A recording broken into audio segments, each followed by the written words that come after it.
Beleza, começando a revisão aqui de algoritmo de ação. Eu tô gravando, tá? Mas a voz de vocês não vai sair, tá? Bom, passaram pra gente um. Isso aqui não foi passado. Dois, três, quatro, cinco, seis, sete algoritmos. A professora passou pra gente sete algoritmos. Então a gente vai revisar os sete aqui de uma forma geral. Eu não vou explicar eles em detalhes, mas eu vou. No máximo, eu vou fazer um exemplo didático aqui, de como mais ou menos, tipo, visual, de como cada um funciona. Mas a ideia é mais em termos gerais. O primeiro é o Bubble Sort. A ideia do Bubble Sort é, tipo assim, considerar cada elemento da nossa lista, né, da nossa sequência, meio como uma bolha. E a ideia é, as bolhas leves sobem e as bolhas pesadas descem. Como que isso funciona? Escala hidral. Vamos pegar aqui um exemplo. A gente tem aqui um array, certo? Primeiro eu vou fazer o array em si. Tem aqui o nosso arrayzinho. E aí eu colocar os elementos. Vou fazer só com 5 elementos para facilitar minha vida, para senão eu vou ficar aqui meia hora desenhando coisa. Beleza. Opa. Tem o array e aí eu vou colocar aqui elementos, sei lá, 4, 7, 3, 9, 10. Tá pequenininho. Ó, agora tá muito grande. 4, 7, 3, 9 e 10. Tá, beleza. E o 10. E aí a gente vai ter as nossas bolhas. Esse é o nosso array, essas são as nossas bolhas. A ideia é que as bolhas mais leves, elas têm que ir pra cima. O que seria a bolha mais leve? Seria os que estão aqui, certo? Vamos considerar que estar em cima é estar no começo do array, e estar embaixo é estar no final do array. Então, aqui, o que a gente tem? Ah, esse cara tá muito grande, porra. E não vai ficar muito pequena a letrinha ali. A gente tem o nosso 4, tem o nosso 7, a gente tem o nosso 3, o 9, opa, o 9 e o 10.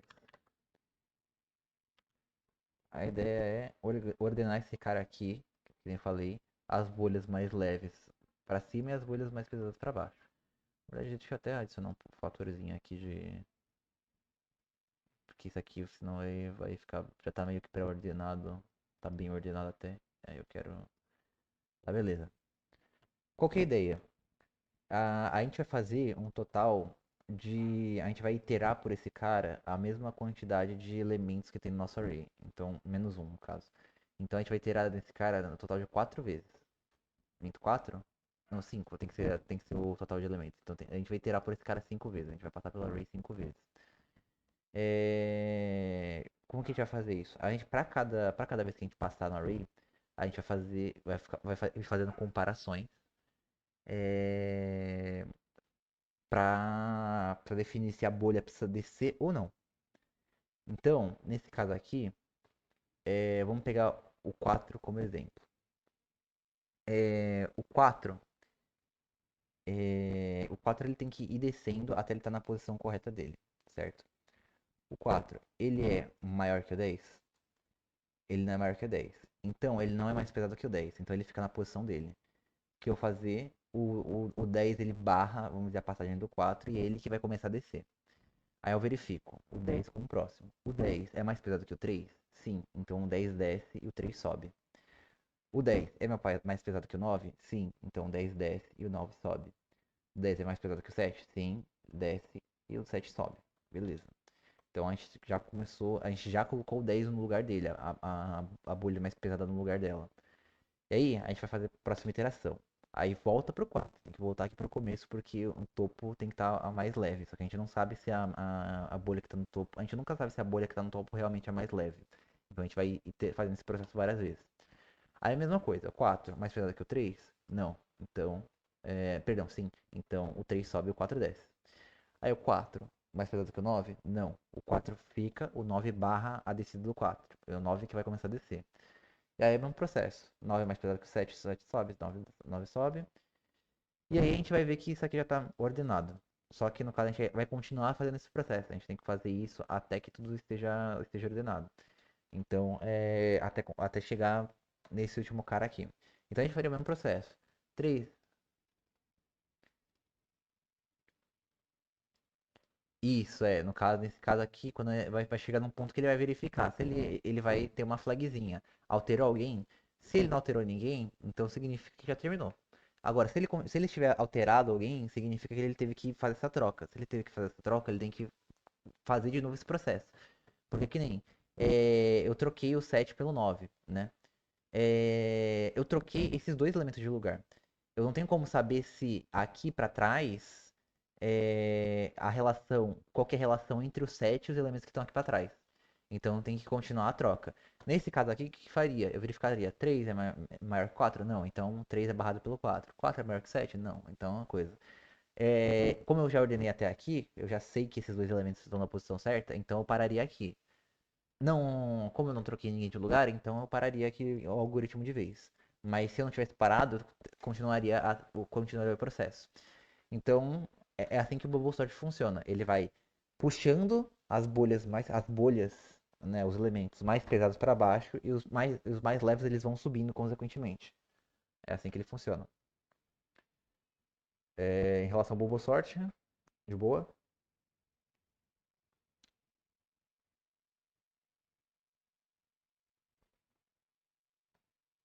Isso, é que no caso aqui do código Python ele tem uma coisa, mas a ideia é que, tipo assim, você vai colocar uma dessas variáveis em um espaço de memória auxiliar, aí você coloca a outra no lugar dessa variável que você guardou no auxiliar, e o que você guardou no auxiliar no lugar da que você acabou de trocar. É aquele passe, tipo, aux é igual a ar na posição i, por exemplo, supondo que i é a coisa, aí é, ar na posição I é igual a ar na posição J e ar na posição J é igual a ar no ox, né? Essa coisa. Tem linguagem de programação que vão permitir que você faça essa troca de forma simplificada, que nem aqui no Python, né? Que você só troca a ordem. Mas aqui, aqui é onde você usa o auxiliar. Então esse aqui é o Bubble Sort. Estamos de boa com esse carinha? Tá, beleza. Então, podemos seguir para o próximo. Aí, Selection Sort a gente não viu, é outra forma. Aí o Insertion Sort. O Insertion Sort é o que o Panqueca exemplificou muito habilidosamente na apresentação dele. Eu gostei muito da forma como ele apresentou, então eu vou kibar descaradamente o que ele fez. Eu não vou nem ter coisa. Como que funciona o Insertion Sort? Agora é o Insertion Sort. A ideia dele é o seguinte: é como se eu construísse duas. Eu vou usar o exemplo do baralho de cartas que fica mais fácil. Pensa que eu tenho um baralho. A ideia é a seguinte: eu vou pegar cada elemento do baralho, eu vou colocar ele na posição certa em relação aos outros elementos que já estão na lista ordenada. Então, pensa que essa aqui é a minha lista original, certo? E aí, eu vou gerar uma lista. Essa daqui é a minha lista ordenada de cartas. Eu vou colocar cada carta. Eu vou colocar a primeira carta na minha lista ordenada, porque ela meio que já está garantida que ela está ordenada, digamos assim. E aí eu vou pegar a segunda carta. E eu vou comparar a segunda carta com a primeira carta. A segunda carta é maior ou menor que a primeira? É maior. Então o que eu vou fazer? Eu vou colocar ela na posição dela correta. E aí, beleza, vou pegar a terceira carta. Beleza, a terceira carta é maior que a primeira? Sim. Então eu tenho que colocar ela à direita dela. A terceira carta é maior que a segunda carta? Sim. Então eu tenho que colocar ela à direita dela também. Cheguei no final, então eu coloco ela na posição correta. Aqui. O 9, quarta carta. 9 é maior que 4? Sim. Então eu vou ver essa posição aqui. 9 é maior que 7? Sim. Então vou ver essa posição aqui. 9 é maior que 10? Não. Então o que eu tenho que fazer? Eu movo o 10 para cá e eu encaixo o 9 aqui. E aí, eu vou fazer isso com 1. 1 é maior que 4? Não. Então tem que mover todos esses caras para cá e encaixar 1 aqui. Então a ideia é, eu pego e eu pego a primeira carta, deixo para essa minha lista ordenada e eu vou, a partir da segunda, eu vou verificando em que posição eu tenho que colocar, qual que é a posição relativa da carta em relação às outras cartas que já estão na minha lista ordenada. E fazendo essas comparações eu vejo aonde que está minha carta. Esse exemplo que eu dei aqui, ele usa uma outra lista, que seria um outro array, ou um outro vetor, enfim, que você estiver usando, para fazer essa ordenação. A ideia é que você vai ter esse espaço auxiliar em que você vai colocar as coisas ordenadas. A implementação que geralmente o pessoal faz é a implementação que você ordena, que a gente faz ordenação in place. O que, que significa ordenação in place? Basicamente, você não. Você vai, de vez em quando você precisa de espaço auxiliar. Ma- mas você pode usar espaço auxiliar, mas a ideia é que você não vai criar um outro array para ser ordenado. Você vai fazer a ordenação no próprio array. Então, como que vai funcionar isso aqui? Basicamente, o que eu vou fazer? A primeira carta, eu mantenho ela no ponto dela, sem problema. O que eu vou fazer? Eu vou pegar a segunda carta e eu vou abrir um espaço aqui. E aí, o que eu vou fazer? Eu vou pegar um ponteiro e eu vou apontar para a carta anterior à segunda carta. Eu verifico. 4 é maior que 7? Maior que 7? Não. Então, eu não preciso fazer nada. Coloco o meu 7 no lugar de novo. Eu venho para a segunda carta, pro 10. Aí eu verifico a anterior aqui. 7 é maior que 10? Não. Então eu não preciso mover esse cara aqui. Deixei ele quietinho na dele. Aí eu desço 9. Eu verifico o anterior. 10 é maior que 9? Sim. Então o 10 vai tomar o lugar do 9 e eu movo o 9 para cá. Eu verifico. 7 é maior que 9? Não. Então o 9 tá aqui no lugarzinho dele. Eu venho aqui pro 1. Verifico o anterior. O anterior é maior que 1? Sim. Então ele move para cá. Agora o meu 1 vem para esse espaço aqui. O 9 é maior que 1? Sim. Então ele move para cá. Movo 1 para cá. 7 é maior que 1? Sim. Então eu movo para cá. O 4 é maior que 1? Sim. Então eu movo para cá. E aí eu termino, como eu tô no espaço, no primeiro espaço, então eu termino de coisar aqui. Então, é, é assim que funciona quando você quer fazer a ordenação em place. É exatamente esse algoritmo aqui que tá implementado aqui. Esse aqui é o isso. Esse é o algoritmo que está implementado aqui. Qual que é a ideia quando você está fazendo em place? Você pega o elemento, você considera meio que ele está com espaço vago, o espaço dele está vago, e aí você vai passando pelos elementos anteriores. Enquanto os elementos anteriores forem maiores, você vai meio que você vai incrementando a sua contagem de elementos maiores. Quando você chega num elemento que é menor ou igual, você empurra todos os elementos maiores e aí você insere o seu elemento que você estava comparando na sua chave. Esse elemento aqui que a gente estava movendo, que a gente vai mover agora, é a chave, a gente chama de chave. Aí você insere a chave naquele espaço vago que você fez, entendeu? Então é assim que o insertion sort funciona. Tem essas duas visões, né? Ou você gera esse espaço auxiliar e vai pesquisando nesse espaço auxiliar, ou você vai empurrando o que é maior e aí depois você insere o seu elemento no lugar certo. Esse é o insertion sort, beleza? Tá, de boa. E aí tem o shell sort. O shell sort, ele é uma generalização, a gente diz que ele é uma generalização do insertion sort. Por quê? Qual que é a ideia? Ele vai fazer exatamente o mesmo processo que o insertion sort. Só que, deixa eu voltar, porque eu apaguei. Ele vai fazer exatamente o mesmo processo do insertion sort. Só que ao invés dele comparar as cartas, tipo assim, ele pega esse cara e compara, ele pega esse cara aqui, né? E ele compara com o anterior, ele vai trabalhar com gaps, ele vai trabalhar com um intervalo. Então ele vai comparar, tipo assim, ele pega esse cara aqui, vai Aí vai variar como que você está fazendo. Eu vou colocar um elemento a mais aqui para ficar coisa. Mais o 3 aqui. O que ele vai fazer? Por exemplo, vamos dizer, eu tenho 6 elementos. Vamos pegar a forma mais simples de pegar o gap, que é pegando pela metade primeiro. Qual que é o meu gap? É 3. Então eu vou começar aqui e eu vou comparar com esse cara aqui, certo? E aí eu. Calma, é esse cara aqui ou não? Eu acho que.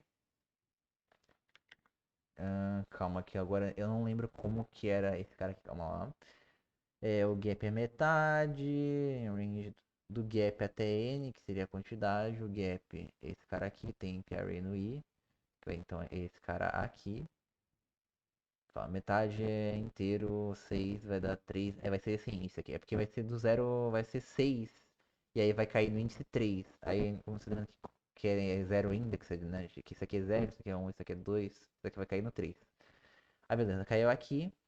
O J é igual a I. O J sendo igual a I, ele vem pra cá. É isso.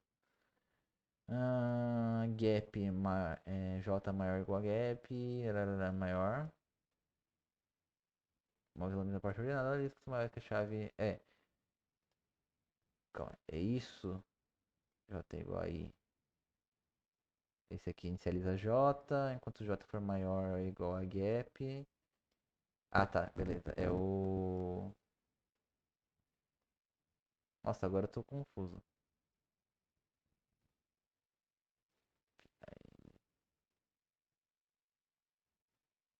Calma lá. Deixa eu reler o código. J é igual a I. For maior ou igual a gap. E maior ou igual a maior que temp. Agora eu não lembro como que. Agora eu não lembro qual que é a representação visual desse cara. Mas a ideia é a seguinte. Ele vai, ao invés de ele fazer comparar o elemento com os anteriores, ele vai ter um intervalo que ele vai comparar. E aí ele vai tipo, começar a partir daqui, ele vai escolher uma posição que ele vai começar a fazer as trocas. E aí ele vai fazendo essas trocas assim, a partir do gap, considerando esse gap. Então é como se você meio que agrupasse os elementos e você vai fazendo as trocas com base nesses grupos. Qual que é a ideia? A cada iteração você vai deixando o array mais ordenado. E aí você faz a primeira ordenação. Você não ordena de fato, você deixa os elementos em uma posição que entre eles estão relativamente ordenados. Eles não estão exatamente na posição certa. Eles podem não estar na posição certa, mas eles estão entre si, entre os grupinhos ordenados. E aí, você passando a cada iteração, você deixa os grupinhos cada vez mais ordenados. Até que no final, você vai chegar em um gap de 1. Que vai ser como se você estivesse no gap do insertion sort. Nessa fase, qual que é a ideia? O seu array estar tão ordenado que a quantidade de trocas é mínima. E aí, isso reduz o tempo que o seu algoritmo vai ser executado. Essa que é a ideia do shell sort. Ele vai fazendo várias rodadas para agrupar os elementos e fazer cada grupinho ser ordenado. E aí, no final, ele vai fazer uma única ordenação. Só que a partir desse agrupamento, dessa ordenação parcial, a cada fase, ele vai fazer menos operações na fase final. Essa que é a ideia. Eu não lembro, depois eu tenho que rever uma animação aqui pra saber como que esse cara funciona. Mas essa que é a ideia.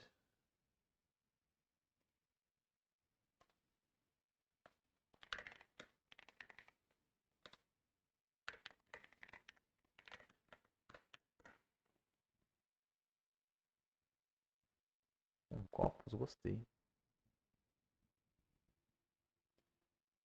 Mande, mande. Calma, no Discord ou no PV? Agora não sei. Beleza.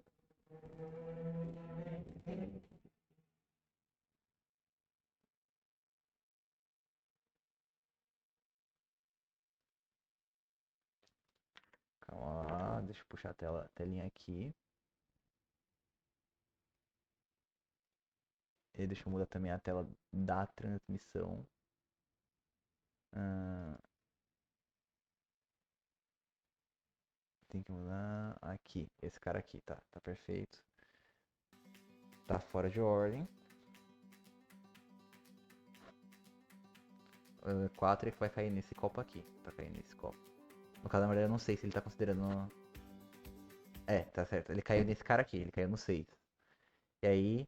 Ele vai começar daqui. 3 é maior que 6. Trocamos o elemento no lugar, senão deixamos na mesma posição. 3 não é maior que 6, então manter ele quietinho.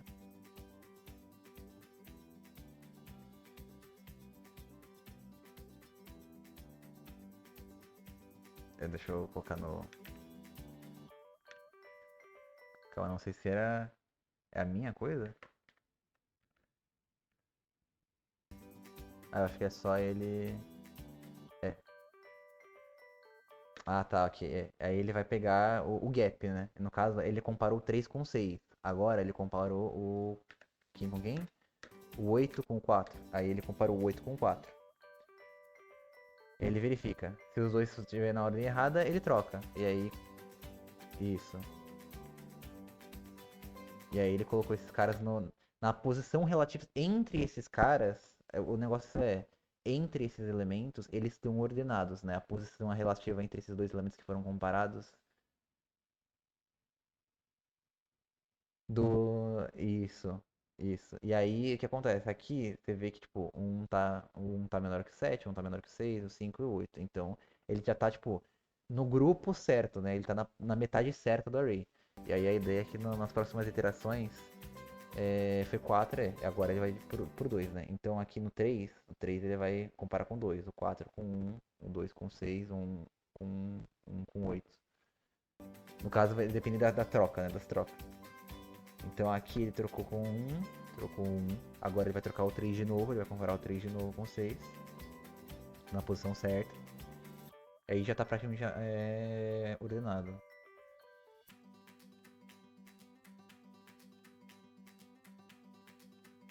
É um negócio interessante. Falta uma iteração. Que é o. Que é igual a insert sort.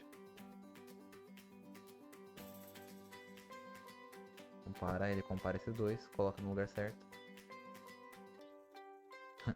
É isso, essa que é a ideia. Ele vai no gap, ele vai trocando pelos gaps. Mas, boa, boa. O cara mandou a brabíssima.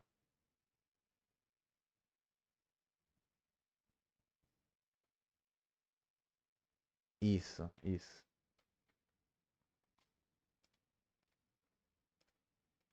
Aqui, deixa eu puxar aqui.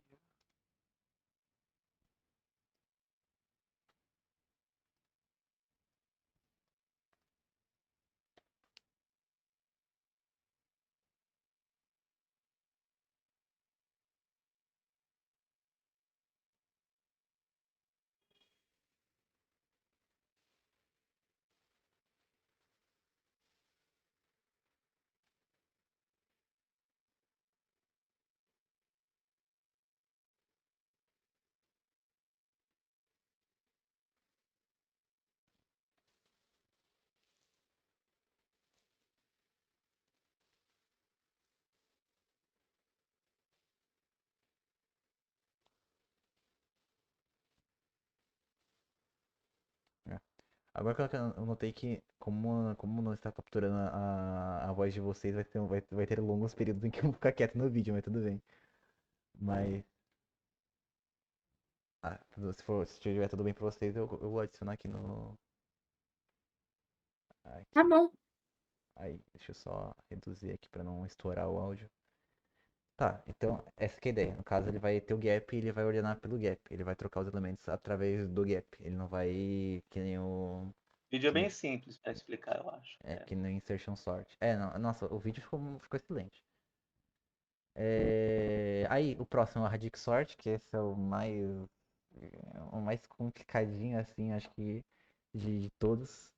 Porque ele Esse a gente com é. certeza não vai perguntar na prova, não, mas Eu tenho minhas explicar. dúvidas.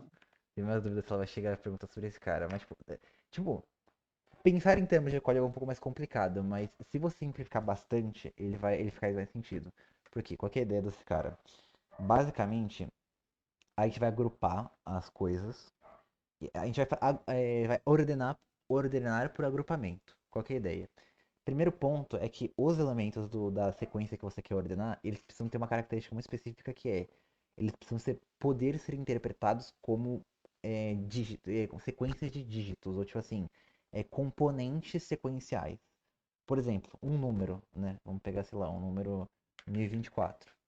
O 1024, você consegue decompor ele em dígitos, né? Você consegue, o 1 aqui, você consegue dizer que ele é 1, 0, 2 e 4. Beleza. É simples, né, de entender o número como vários dígitos, né? Uma sequência de caracteres, né, tipo, Hello World, a gente consegue decompor isso aqui em caracteres, né? Em H, o E, o L, L, O, por aí vai. Então, assim, a ideia é que os elementos da sequência que você tem que você vai querer ordenar tem que ter essas características, de você poder fragmentar ele. E outra coisa importante não é só fragmentar. Dá pra fragmentar praticamente qualquer coisa em partes. Só que essas partes precisam ser comparáveis entre si. Então, por exemplo, um dígito de número, você consegue comparar os dígitos do 0 ao 9.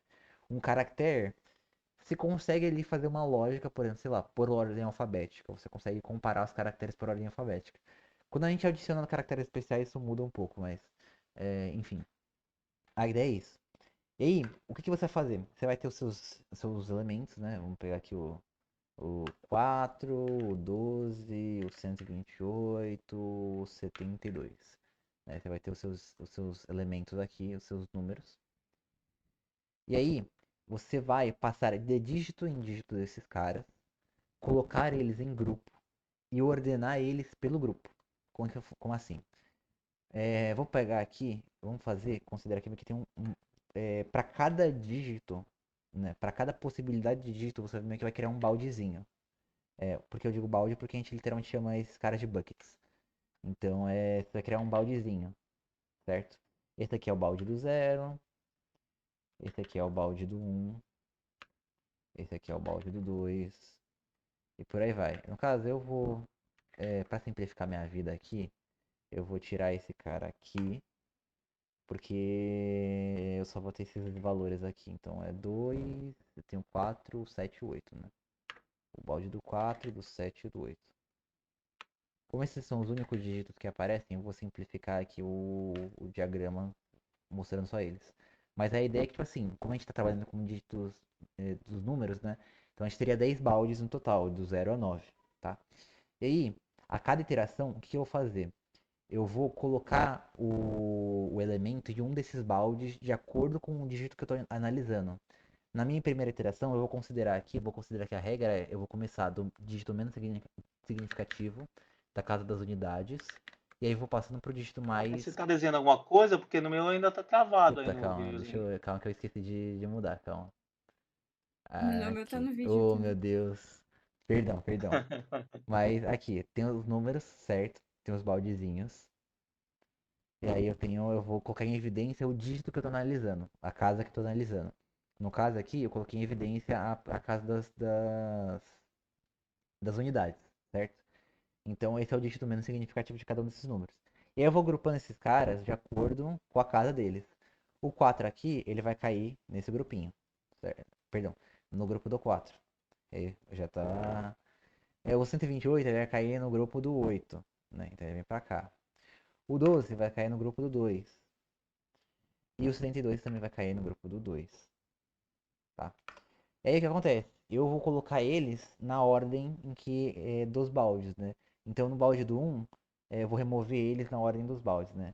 Então no balde do 1, esse cara aqui não tem nada, então não coloco nada. No balde do 2, primeiro eu coloquei o 12 e depois eu coloquei o 72. Então eu vou colocar eles nessa ordem. É importante ter. Calma, na verdade eu não sei em que ordem eles estavam. É na ordem que eles estavam na coisa. Então tá certo. Eu vou colocar na ordem que eles foram inseridos no balde. Primeiro vem o 12, depois o 72. Aí o próximo é o 4, então ele vem pra cá. Aí preciso de molde pro zero também. Porque o zero. Vou fazer coisas com o zero aqui. Aí beleza, o 4 vem pra cá. E aí eu tenho o balde do 8, vou ter o 128 aqui, certo? Essa é a minha primeira rodada de ordenação. Aí, a minha segunda rodada eu vou colocar a casa das dezenas em evidência. Então aqui é o meu 12, meu 7, meu 4, e como ele não tem dezena, então eu vou colocar uma dezena nele aqui. Eu vou forçar ele a ter um zero aqui na frente. É importante, né? No caso, o zero ele não vale nada para nossa soma. Então, você precisa de um elemento desse tipo. Tipo, se você adicionar ele no meio que não vai valer nada. Ele vai, tipo, ele vai estar aqui no começo, tá? Então, o nosso zero tá aqui. E aí eu tenho o nosso 2 aqui. Eu vou fazer o mesmo processo. Eu vou colocar eles em baldinhos. Então esse cara aqui vai entrar no do 1. Esse cara aqui vai ser no 7. Esse cara aqui vai ser no 4. Esse aqui vai ser no 2 também. E aí, eu vou tirar do balde na ordem dos baldes aqui e na ordem que eles foram inseridos. Então, Você o colocou 4, errado, coloquei o errado? 128. Ah, é, eu coloquei ele vem pra cá, né? Aí o 4, aí o 12 vem pra cá, o 128 vem pra cá, e o 72 vem pra cá, certo? E aí essa é a minha segunda rodada de ordenação. E aí pra terceira rodada, eu vou pras dezenas. Então eu venho aqui, 0. Aqui não precisa alterar nada, aqui não precisa alterar nada, eu preciso ajustar. E eu vim pras dezenas. Beleza. Aí, mesmo processo, coloca no 0, coloca no 0, coloca no 1, coloca no 0. E aí eu vou remover do balde em ordem. Primeiro vem o 4, depois vem o 12, depois o 72, depois o 128. E assim eu ordeno, tá? Aqui é meu array for ordenado. Então essa que é a ideia. Você vai colocando os números em baldinhos e depois vai tirando na ordem dos baldes. E aí você precisa dessa característica do dígito porque você vai ordenar dígito por dígito. Qual que é o rolê disso aqui? Como você colocou o dígito menos significativo na casa certa, a ideia é que todo mundo, a posição relativa da casa das unidades deles vai estar correta. E aí, quando você passa para a casa das dezenas, você vai colocar na posição correta em relação à casa das dezenas. E aí, quando você vai para centenas, você vai colocar na posição correta na casa das centenas. E assim vai.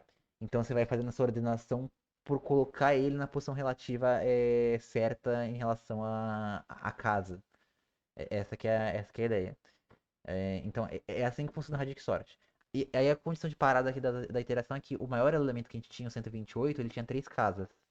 Então, como o maior elemento só tem três casas, quando a gente vai pra quarta casa, todo mundo vai tá zerado. Todo mundo vai ter um zero. Então não vai valer nada. Então você pode parar de fazer a comparação. Você pode parar de ordenar. Então, esse que é o Radic Sort. Espero que tenha dado pra entender melhor, assim, o exemplo. Sim, ficou bem claro. Legal, hein? Beleza, É. perfeito. Aí, tipo, implementar isso aqui é um saco, tá? Mas tipo, demonstrar assim, eu acho que fica bem intuitivo, fica bem mais claro o que tá acontecendo. Depois vem o Quicksort. Esse aqui é interessante, porque ele é um dos algoritmos mais usados, assim, em geral. Ele é bem interessante. Qual que é a ideia, a pegada dele? Vou colocar meus elementos de novo aqui. Pai 10 aqui. Cal 1 aqui, porque.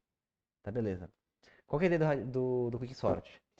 Você escolhe um elemento e você vai ordenar todos os elementos ao redor desse cara. Esse elemento que a gente escolhe como seu ponto de referência é o que a gente chama de pivô. E aí, a cada iteração a gente escolhe um pivô e ordena todo mundo ao redor dele. Então, como que funciona, por exemplo? É, Tem vários algoritmos para escolher o pivô, tá? Tem várias formas de você escolher o pivô. A forma mais simples, assim, é você escolher o maior, ou menor, ou do meio, enfim. É escolher arbitrariamente uma posição para ser o seu pivô. Então, nesse caso aqui, eu escolhi o último, tá? Beleza. Aí o que eu vou fazer? Eu vou meio que pegar esse último, copiar ele para cá. E eu vou ir comparando os elementos e vou colocando ele na posição adequada de acordo com o pivô.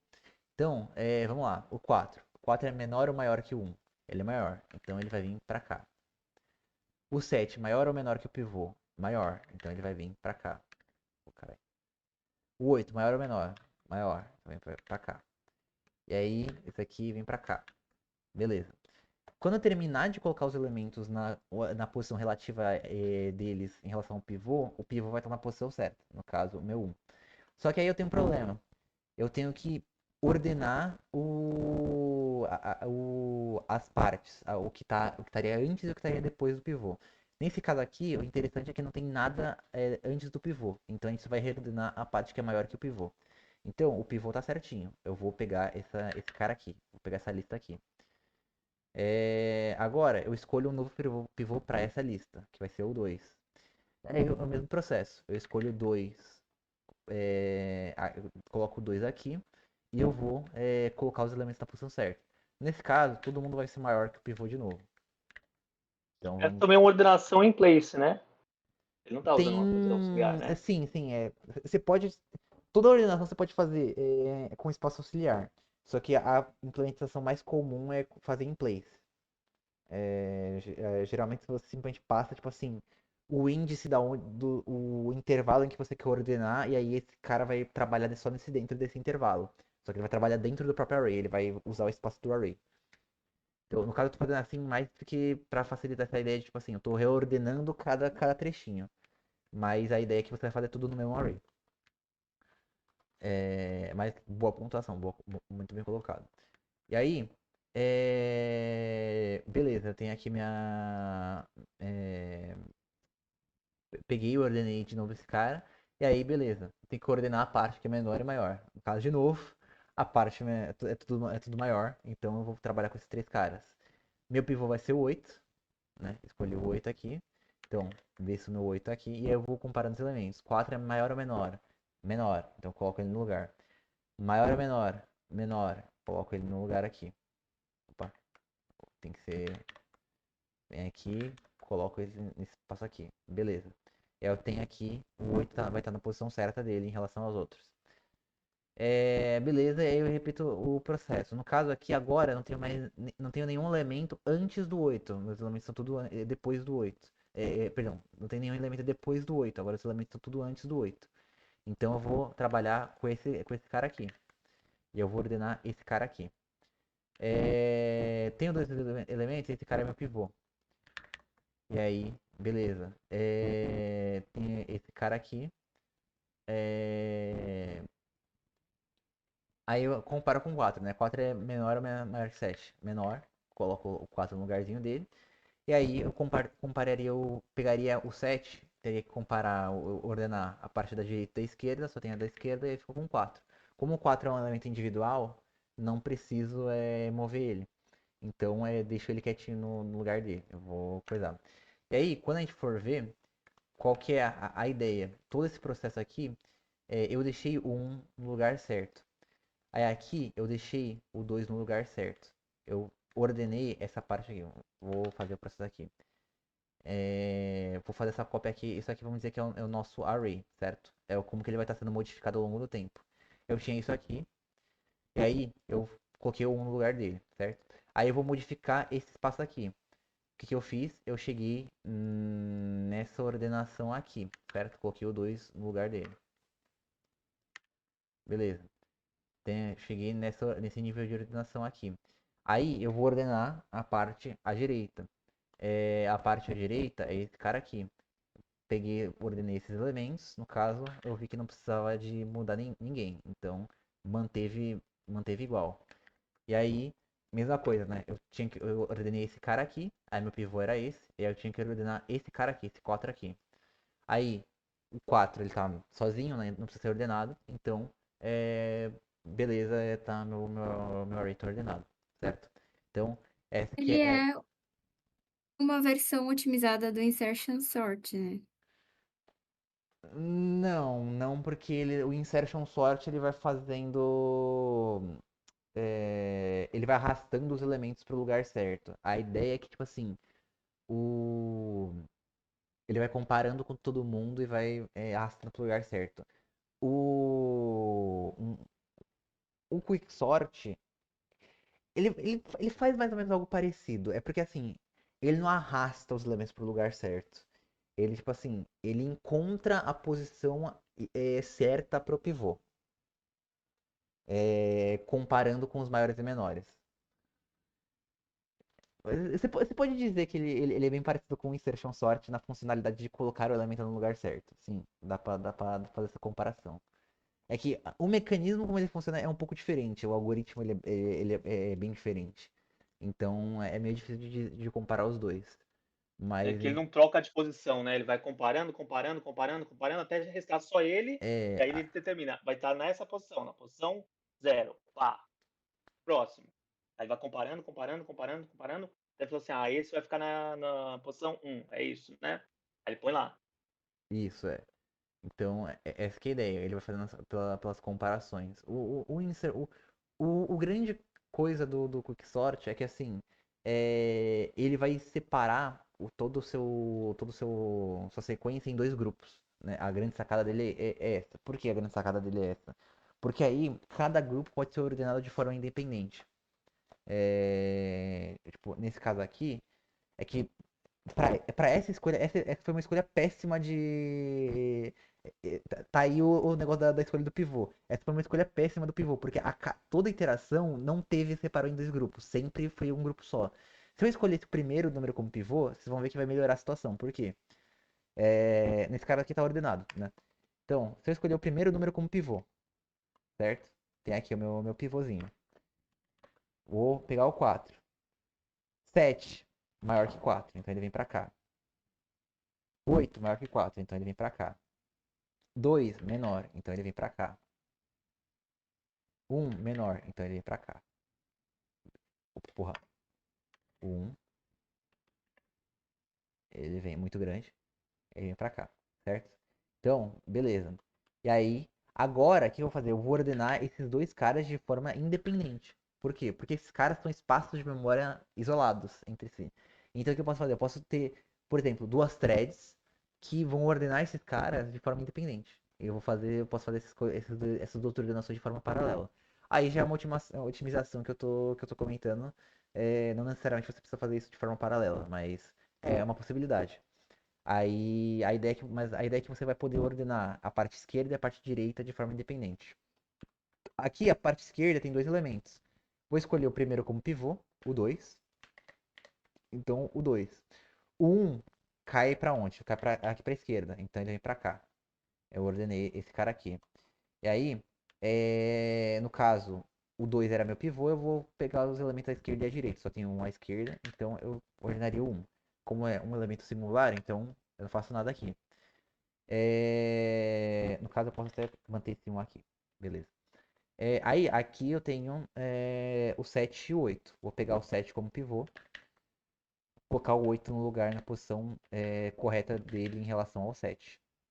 Beleza. O 7 está na posição correta. Vou ter dois grupos, entre aspas. Né? Eu tenho o grupo antes e depois do pivô. O antes está vazio, então eu vou trabalhar só com um depois. Que é o 8. Beleza. E aí eu vou juntar os dois. O 1 esse cara aqui é da antes do pivô, então o juntaria aqui não mantém igual. Aí aqui, esse aqui é a versão ordenada desse grupo aqui, estava antes do 4. E aí eu vou colocar ele aqui, certo? E aí venho para esse grupo aqui, o do 8. O 8, ele estava no grupo depois do 7, eu juntaria aqui e não mudaria em nada, né? Aí tenho esse cara aqui. E aí, esse é o grupo depois do 4. E aí, ele não vai mudar em nada também. Mas a ideia é você poder separar os grupos. Na verdade, essa amostra aqui é bem pequena, então não dá pra ver tanto essa questão dos grupos se separando. Como é uma amostragem bem pequena, você, tipo assim, vai ter no máximo, na verdade você vai ter três, como que é? Três agrupamentos, né? Vai ter três chamadas recursivas. Matematicamente você consegue comprovar isso. Tipo, isso aqui vai ser n log de n, ou log de n, eu não lembro. Mas, tipo assim, isso aqui vai ser bem rápido. Se eu tivesse colocado mais elementos aqui, isso aqui seria dividido em mais grupos. E aí, o pivô, por exemplo, o grupo intermediário, né? Ele teria um pivô que estaria mais ou menos ali no centro e aí ele divide em dois grupos. Aí esses dois grupos vão ser ordenados de forma independente.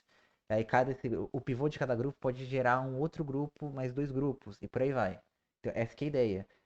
Escolhe o pivô, coloca todo mundo na posição correta em relação ao pivô, e agrupa e ordena esses dois grupos. Aí, esses dois grupos que você gerou ao redor do pivô. Aí, esses dois grupos ordenados ao redor do pivô vão ser ordenados também com quicksort. Também vão ter o próprio pivô e vai ser ordenado ao redor desse outro pivô. Então, essa que é a ideia do quicksort. Deu pra entender ou querem que faça mais um exemplo aqui pra ficar mais claro? Que esse cara é meio complexo mesmo de entender. Não, deu pra entender, eu acho. Sim, eu consegui entender. Beleza, perfeito. Então, beleza. Esse é o quicksort.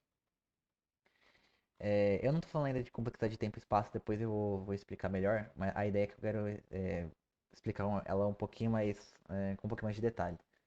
Então eu não tô comentando esse trecho. E aí tem o Merge Sort. O Merge Sort ele é interessante. O Merge Sort ele é bastante interessante. Deixa eu catar aqui. Ô, caralho.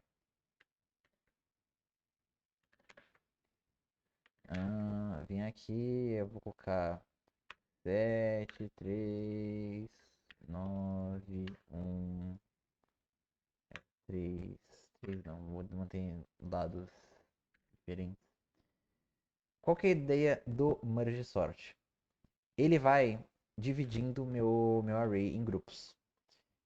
Então, nesse caso aqui, o que ele vai fazer? Ele vai pegar o array, como eu tenho 6 elementos, eu vou colocar vou fazer em 8, para ficar, na verdade eu vou reduzir em algum momento, eu vou fazer em 8, porque 12 e 5, 5 foi 6, foda-se.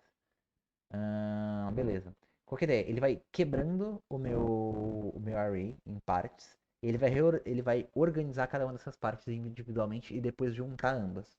Então, assim, primeira iteração, ele vai dividir isso aqui, certo? No caso, eu vou considerar isso aqui, tá? Ele divide esses dois grupos aqui, certo? Agora, a segunda iteração, o que ele vai fazer? Ele vai dividir esse grupo aqui em mais dois grupos. Aí, ele vai dividir esse grupo aqui em mais dois grupos. E beleza, eu tenho esse grupo. Cada um desses caras tá tá num grupo individual. Então, a gente vai juntar esses caras. Como que eu junto esses caras? Eu vejo esse elemento aqui é maior que esse? Sim. Então eu vou juntar eles e vou colocar ele na posição correta, certo? E aí eu vou passar para esse grupo aqui. Vem pro 9, vem pro 1, mesma lógica.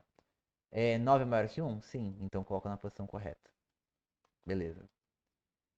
Aí agora eu vou organizar esses dois caras aqui. Eu vou organizar esses caras. 3 é maior que 1? Sim. Então eu coloco ele aqui. Perdão. É isso? 3 é maior que 1? Sim, então eu coloco 1 aqui. 3 é maior que 9? Não, então eu coloco 3 aqui. 7 é maior que 9? Não, então eu coloco ele aqui. E aí eu coloco o 9. Então, qual que é a lógica aqui para eu agrupar de novo? Eu pego. Pode ser qualquer um dos grupos, tá? Eu tô considerando que eu vou pegar como base os elementos desse grupo daqui da esquerda. Mas eu verifico quem que é o menor. Quando eu encontro o menor, eu jogo ele pra cá. Eu vou sempre jogar o menor pro meu array reordenado. Então aqui, que nem eu fiz. Entre o 3 e o 1, 1 é o menor, então joga pra cá. Entre o 3 e o 9, o 3 é o menor, então joga pra cá. E aí, no caso, eu tinha um ponteiro pra cá pro 3, como o 3 saiu, eu vou pegar o 7. O 7 é menor que o 9? Sim, então venha pra cá. E aí, como eu terminei todos os elementos daqui, eu simplesmente vou jogar todos os elementos daqui pra cá, tá? E aí eu vou repetir esse mesmo processo para cá. Nesse caso aqui eu não separei ainda. Então eu vou dividir aqui, certo? E aí eu divido aqui. Eu já dividi esses dois caras aqui. E beleza. E aí eu vejo, 2 é o menor, então vem para cá. E aí eu, mesmo processo aqui. O 12 é maior, então o 6 vem para cá. E aí o mesmo processo do anterior para fazer essa coisa, né? O 2 é menor que o 6, então ele vem primeiro. Aí o 10. Entre o 10 e o 6 é o menor, então vem pra cá. Entre o 10 e o 10 é menor, então ele vem pra cá. E o 12 é o que sobrou, então ele vem pra cá. E aí a gente tem os nossos array, os nossos dois arrays, os nossos dois grupos com 4 elementos. E agora eu vou reordenar esse cara. Eu vejo, entre o 1 e o 2, quem que é o menor? É o 1, então eu trago ele pra cá. Entre o 3 e o 2, quem é o menor? O 2, então eu trago pra cá. 3 e o 6, 3. 7 e o 6, o 6. O 7 e o 10, o 7. O 9 e o 10, o 9. Aí, como sobrou dois desse lado aqui, não sobrou nenhum do outro lado, eu arrasto todos os desse lado pra cá. Então, é assim que o Merge Sort funciona. Ele vai quebrando todo mundo, e aí ele vai ordenando esses grupinhos que ele forma. É isso. Deu pra entender tudo certo? Sim, sim. Beleza. Eu gosto bastante desse algoritmo. Eu acho que ele bem. Eu acho que a visualização dele é bem legal. Assim, visualizar ele funcionando, né? É bem divertidinho. Tem o Merge Sort e o Heap Sort. O heap sort ele é complicado. Por quê? Qual que é a ideia dele? O heap, esse heap sort, ele usa uma estrutura que a gente chama de árvore binária. E aí a gente ainda não viu árvores binárias. Então, é meio complicado de falar sobre ele. Mas eu vou tentar falar sobre ele da melhor forma que eu conseguir. Deixa eu voltar esse cara aqui. Ah, eu já tenho. Ele já tá desordenado aqui, então. Perfeito. Beleza. Eu tenho meu array, certo? O que eu vou fazer? Antes de mais nada, eu vou construir uma estrutura de dados que é uma heap. O que é uma heap? É uma árvore binária. O que é uma árvore binária? É um tipo de grafo. O que é um grafo? Lá vamos nós. Um grafo ele é composto por nós e por vértices, tá? Um nó, a gente vai considerar que um nó é tipo um dado pra gente, tá? E o vértice é uma ligação entre esses dados, tá? Então, um nó geralmente a gente representa com uma bolinha e um vértice a gente representa por uma reta, tá? Existem vários tipos de grafos. Existem gráficos cíclicos, acíclicos, grafos direcionados e não direcionados, grafos bidirecionais. Quando você está trabalhando com grafos direcionados, pode ser unidirecional, bidirecional, enfim.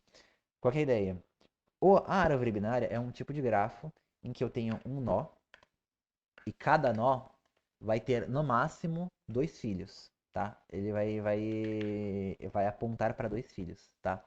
E é um grafo, é um grafo direcionado, o que significa que eu parto de um nó e vou para o outro. Eu consigo, a partir de um nó, ir em outros, para outros nós. Então aqui eu teria uma estrutura. Eu tenho 1, 2, 3, 4, 5, 6, 7. 7. 1, 2, 3, 4, 5, 6, 7, 8. Porra, eu esqueci como contar. Aí, beleza, eu vou ter esse cara aqui. 4. Vem pra cá. Vem pra cá. Vou precisar abrir mais essa perninha.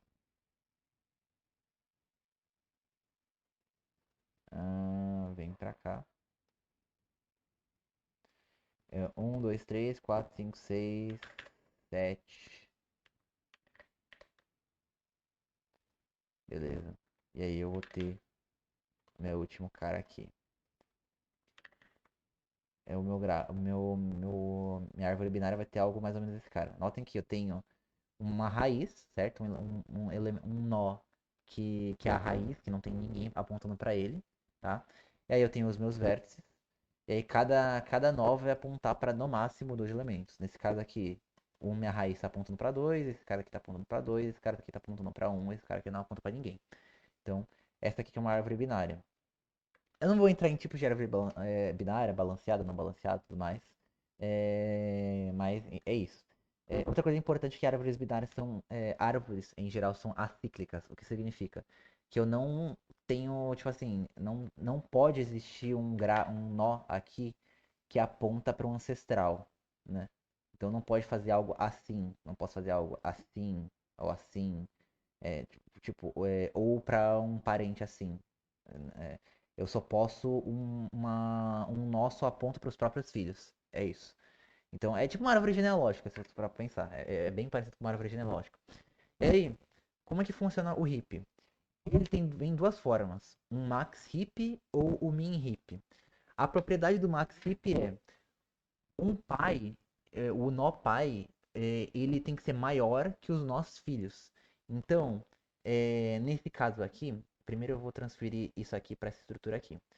Então, meu primeiro elemento é o 7. Isso aqui tá grande. Vem pra cá.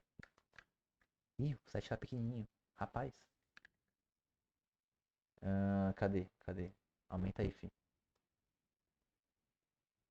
Calma lá que estragou o rolê aqui. Estragou a parada aqui. Aponta pra cá, deixa todo mundo com texto grande. E aí eu tenho o 7, aí vai ser o 3 aqui. Meu Deus, eu fiz uma cagada aqui monumental. Meu Deus. Calma lá, eu vou ajustar. Vai demorar, talvez, mas eu vou ajustar. Pá. Beleza. E, vamos lá. É por isso que eu tô fazendo roteiro pros vídeos, porque senão eu tenho que fazer uns bagulho desse tipo. Do nada no meio do vídeo eu faço uma cagada e eu tenho que ficar ajustando os negócios. Aí tem que parar e. Uma merda. Uma das melhores coisas. Assim, dá um trabalho do cão, mas foi uma das melhores coisas que eu fiz foi começar a fazer roteiro pros vídeos do canal. Beleza. Terminando. Ok, perfeito. Temos aqui minha árvore binária meio feia, mas é o que é isso. Eu sou back-end, eu não sou front-end. Então, pra mim, o que importa é estar funcional, né? Tá bonito. Vamos lá.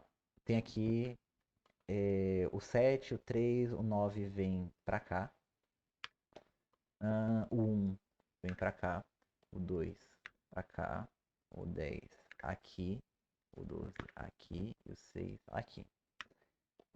Antes, talvez fique a dúvida, essa sequência foi arbitrária, tá? A forma como eu preenchi os dados aqui foi arbitrária. Quando você implementa um heap a partir de um array, a ideia é que o filho da esquerda vai estar no índice do elemento mais um vezes 2 mais um e o filho da direita vai estar no índice do elemento vezes 2 mais 2. Então, por exemplo, o 7 quais são os filhos do 7? Onde que vai estar, qual que é a posição do 7? O 7 é a posição 0. O filho da esquerda do 7 vai estar onde? Meu ar-condicionado não tá ligado. Nossa, por um momento me deu um calafrio aqui de pensar que o ar-condicionado tava ligado com a porta aberta. A posição do 7 é 0, tá? Qual que é o elemento da esquerda? 0 vezes 2 mais 1. No caso vai ser 1. Qual que é o elemento da direita? 0 vezes 2 mais 2. Vai ser essa posição aqui. Aí o 3, o meu próximo elemento aqui. Qual que é a posição dele? 1. Qual que é a posição do filho da esquerda dele? 1 vezes 2, 2 mais 1, 3. Então, essa posição aqui, 0, 1, 2, 3. Essa posição aqui. E o próximo filho vai ser a mesma coisa, mais 2. É esse cara aqui. Notem que o filho da esquerda é esse cara aqui. E o da direita é esse cara aqui. Aí o 9, qual que é a posição do filho da esquerda? Qual vai ser a posição dos filhos dele? A base, né? Esse aqui é 2 vezes 2, 4. Então, 0, 1, 2, 3, 4. Mais 1, esse é o filho da esquerda. Esse aqui é o filho da direita. E aí chega no 1, que a posição do filho da esquerda é o dobro dele mais 1. Então, 0, 1, 2, 3. Isso vai dar 6, que vai ser esse cara aqui. Esse aqui vai ser o índice 6. Mais 1 é esse cara aqui, tá? Então, é assim que a gente gera um heap. Só que, no caso, isso aqui é um heap não ordenado, né? No caso, a gente precisa fazer o processo de ordenar ele, né? Para ser um max heap ou um min heap. No nosso caso aqui, a gente vai querer tanto faz, né? A implementação você pode implementar o algoritmo do heap sort tanto com min heap quanto max heap. Aqui a gente vai usar um max heap. E como que a gente vai fazer a propriedade, fazer ele respeitar a propriedade de todo mundo ser maior, né? A gente vai comparando os elementos. A gente pega o elemento raiz aqui e a gente vai trocando com um dos filhos. Então, por exemplo, como que a gente vai fazer? Eu tenho 7, é a minha raiz, tá? O 7 tem algum elemento dele aqui, um filho dele, que é maior que o 7? Sim, o 9. Então o que eu vou fazer? Eu vou trocar o 9, vou desassociar o 9 aqui. Caralho, sai daí. Desassocio o 9 e eu troco. O 9 vai começar a ser o pai, aqui, e isso aqui vai pro 9. Meio complicado, mas no formato de árvore isso aqui é mais complicado de fazer, mas no formato de array, eu simplesmente venho aqui e troco o 9 com 7, tá? Esse que é o lance. Beleza. Agora que eu troquei o 9 com o 7, eu tenho que fazer esse processo de novo para essa árvore aqui, tá? Por quê? Porque como eu troquei esse elemento com esse elemento aqui, pode ser que essa árvore não esteja correta. Então eu tenho que fazer. Vamos lá, o 7, ele tá maior que algum dos filhos dele aqui. Ele.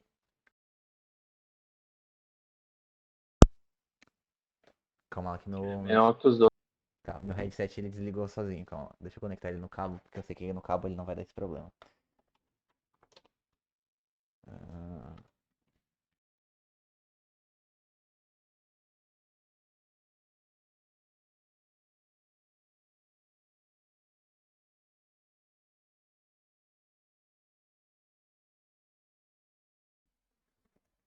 Alô, alô, alô. Tá ouvindo? Ok, perfeito, tá. Tá, beleza. Agora a gente tem que fazer o hipfy desse trecho aqui. E a gente verifica. O 7, tanto 10 quanto 12 são maior que o 7. No caso, a gente vai dar preferência aqui pro maior entre eles. No caso, o 12. Então, a gente vai vir aqui, tira esse cara aqui. Tira esse cara aqui, tira esse cara aqui. O 12 vem pra cá. E aí, o 7 vem pra cá. Certo? Beleza. Então, substitui o 12 por 7. Como o 7 não tem filhos aqui agora, então não precisa se preocupar com esse cara aqui, por enquanto. Ele tá de boa. Aqui, esse lado aqui tá preservando a propriedade do Minto. Esse lado aqui tá certo, por enquanto.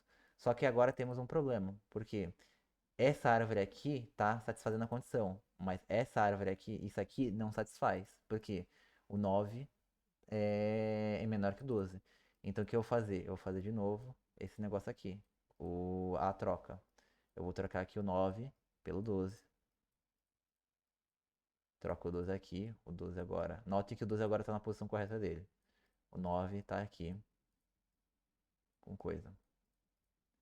Beleza, troquei. Troquei aqui. Agora tem que fazer de novo, como eu troquei esses dois caras, tem que fazer de novo com o elemento que eu troquei, que é o 9. Que no caso aqui vai ser o 10 agora. O 10 vai ser a nova raiz. Passa pra cá dessa subárvore aqui. Beleza, o 9 vem pra cá. E o 7 tá aqui. E agora essa subárvore aqui tá funcional. Tá arrebentando o coisa. Agora eu tenho que reordenar esses elementos aqui. E aí eu vou seguir aquele mesmo processo. No caso, se o 12 é a raiz, ele tem que estar aqui. O 10 tem que estar aqui. O 7 agora ele tá aqui. O 6 ele tá pra cá e o 9 tá pra cá. É isso, é isso. Beleza. E agora a gente compara esse lado. Mesmo processo. Não tem elemento maior, então não preciso fazer a troca. Aqui não tem elemento maior, então não preciso fazer a troca. Aqui o 6 é maior que 1, então substituo aqui. Substituir aqui. Como eu fiz a troca aqui, eu tenho que validar agora com o pai aqui. No caso, o 6 vai ser maior que o 3, então eu tenho que colocar o 6 aqui. Coloco o 6 no lugar do 3. Meu Deus, quanta troca. O 6 vem pra cá, o 3 vem pra cá. E o 3 aponta pro 1. Agora o nosso heap está seguindo a propriedade do max heap. Agora ele tá certinho, tá bonitinho. E se a gente for ver como tá isso aqui, o 6 tem que estar aqui, o 10 aqui, o 3 vai estar aqui, o 2 vai estar aqui certinho, o 1 vai estar aqui, não, o 1 tem que estar aqui, o 9 aqui, o 7 aqui, o 1 aqui, certo? E beleza, agora a gente tem, o nosso array tá com um max heap. Só que isso aqui não tá certo, porque isso aqui tá longe de estar ordenado. O que a gente vai fazer? A gente vai pegar o maior elemento e colocar no lugar certo. A gente vai pegar o 12 aqui, substituir no 1.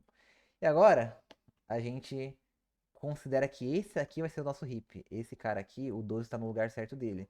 A gente vai continuar fazendo heapify com o resto do array, certo? Então, o 1 tá no lugar coisa aqui, o 12 é descartado, o 1 vem aqui para o topo do nosso array.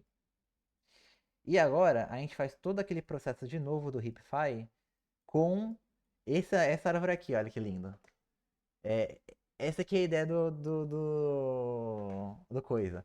Porque a ideia é que agora eu vou encontrar o maior elemento. Nesse caso, o maior elemento vai ser o 10. Quando o max heap tiver feito. Com o 10, eu sei que o lugar dele é depois do 12. Então eu vou colocar ele depois do 12. Aí eu faço o heapify de novo, com o resto, com o que sobrar do array. E por aí vai. A ideia é sempre, eu faço o heapify para gerar o max heap, pego o maior elemento, coloco no lugar certo. Faço de novo, com o que sobrar, uso o heapify, pego o maior elemento, coloco no lugar certo. Com o que sobrar, heapify, pego o maior elemento, coloco no lugar certo. E por aí vai. Ele vai sempre nessa sequência. Então, essa que é a ideia do heap sort. Ele faz do heapify e vai colocar no lugar certo. Que nem eu falei, você pode fazer tanto com max heap, que a propriedade é o elemento pi tem que ser maior que os dois filhos, quanto com min heap. Com min heap. Com min heap é o inverso, o elemento pi tem que ser menor que os dois filhos. A diferença é que ao invés de você colocar, tipo, os elementos que você for tirando da raiz no final, você vai colocar no começo, né? Você vai substituir com o primeiro elemento. Então, tecnicamente os dois vão ter mais ou menos a mesma complexidade de tempo e espaço, tá? Não vai afetar muito. A efetividade, o quão rápido vai ordenar isso aqui, vai ser baseado no tamanho e também no nível de ordenamento da sua estrutura.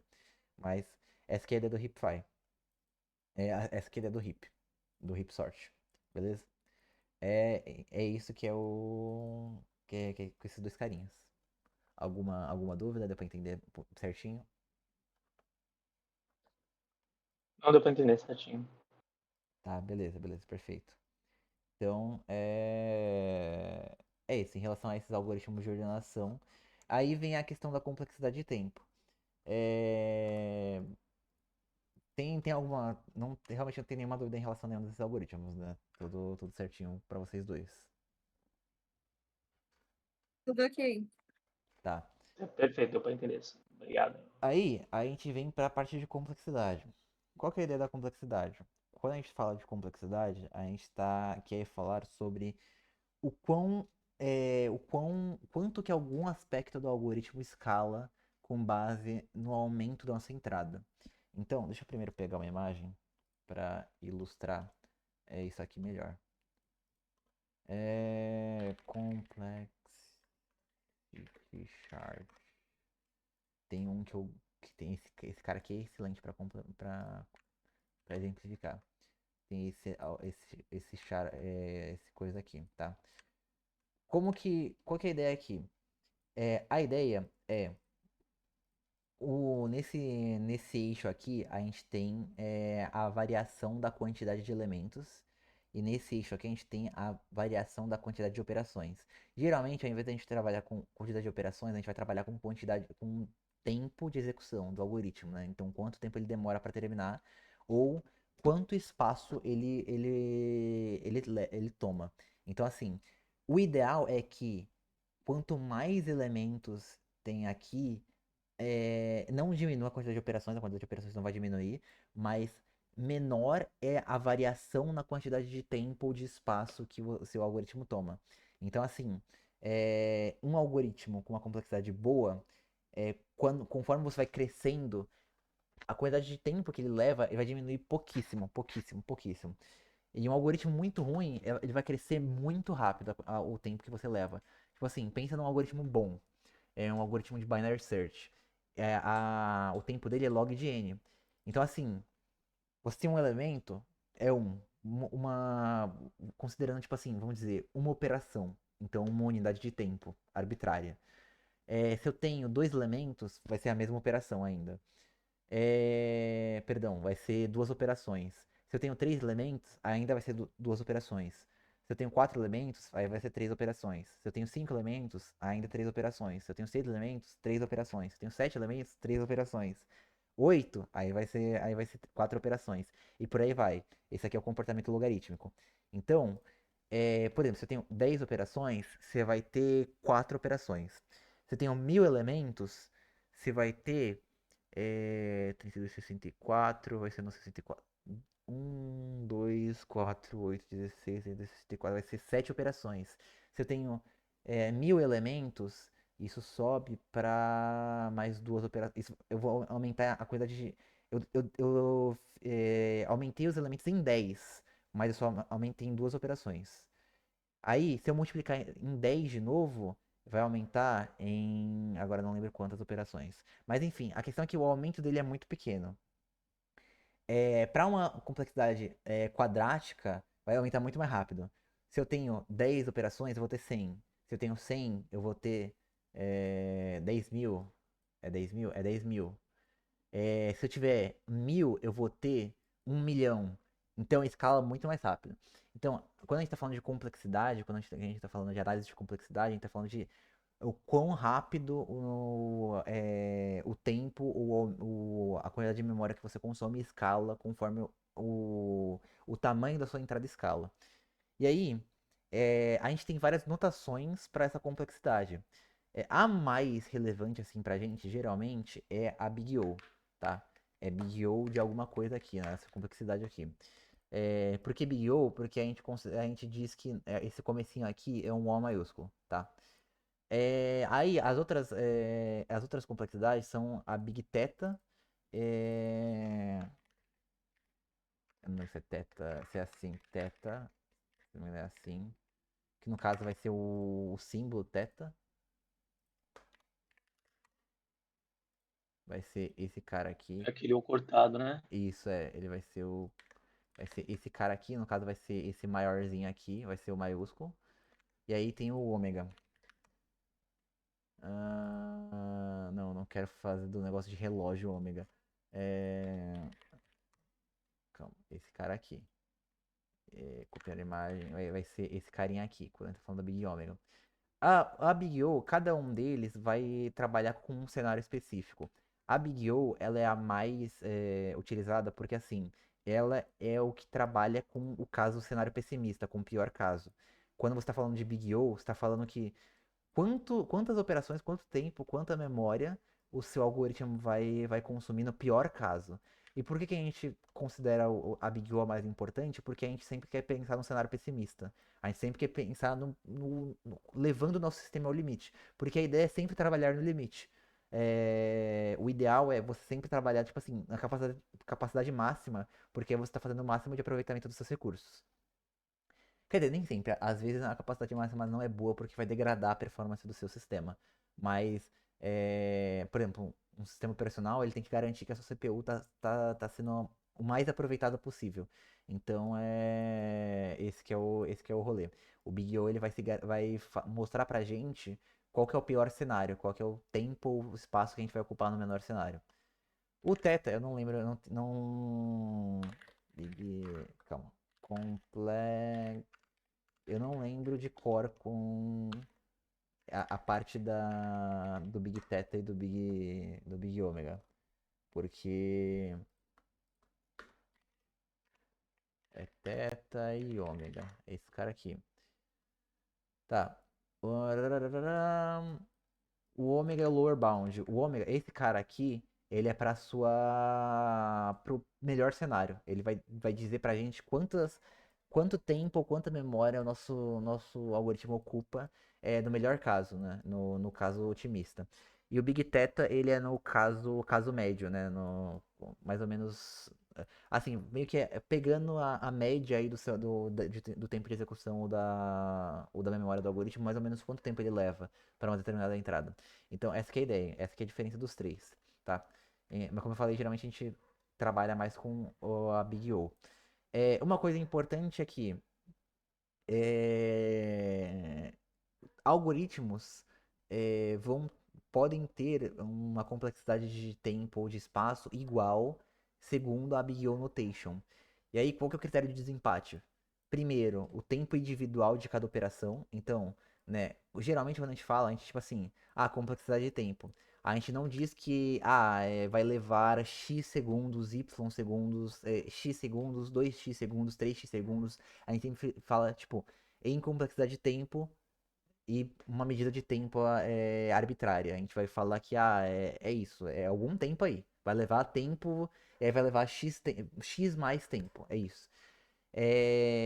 No caso, quando você tem um empate, você pode ver por dois cenários. Primeiro, quanto, quanto tempo leva uma operação, ou quanto espaço uma operação, uma iteração do seu algoritmo, enfim, leva.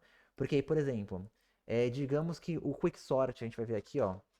O quicksort. Cadê? Complexidade de tempo.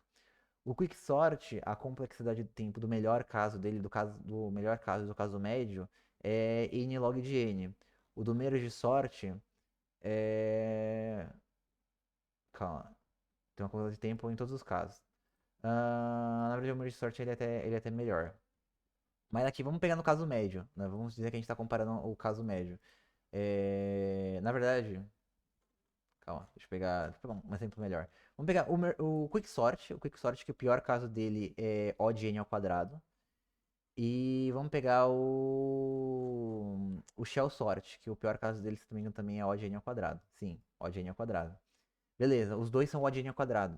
Só que, vamos dizer que o Shell Sort, a, a, a quantidade de operação, tempo que ele leva para fazer uma operação é menor que o tempo que ele leva para uma operação do Quicksort. Então, teoricamente, o Shell Sort seria melhor comparando o tempo de execução, tá? Comparando o tempo de execução no pior por operação no pior caso, tá? Então, essa é uma forma de você fazer o desempate. Só que tem uma outra forma também de fazer o desempate, que é pela Big Theta e Big Omega, né? É, Por que o Shell Sort seria pior que o Quicksort, considerando essas duas notações, tá? Porque no caso médio, o Shell Sort aqui ele também vai ser n ao quadrado, se eu não me engano. Eu não lembro se ele mas se eu não me engano, ele é n ao quadrado também no caso médio. Enquanto o Quicksort, no caso médio, ele vai ser n log de n, que é mais rápido. Ele tá na categoria aqui, ó, n ao quadrado tá aqui, n log de n tá aqui. Dá pra ver que tem uma diferença bem grande no espaço aqui. Então, assim, considerando a θ, você vai ter uma vantagem aqui no Quicksort. Então, a gente pode usar dois critérios de desempate. É, tempo e espaço tomado por cada operação e também as outras notações. Geralmente a gente vai pegar pelas outras notações, porque a diferença entre as operações geralmente vai ser mínima, vai ser bem negligenciável. Geralmente a gente pega por isso aqui.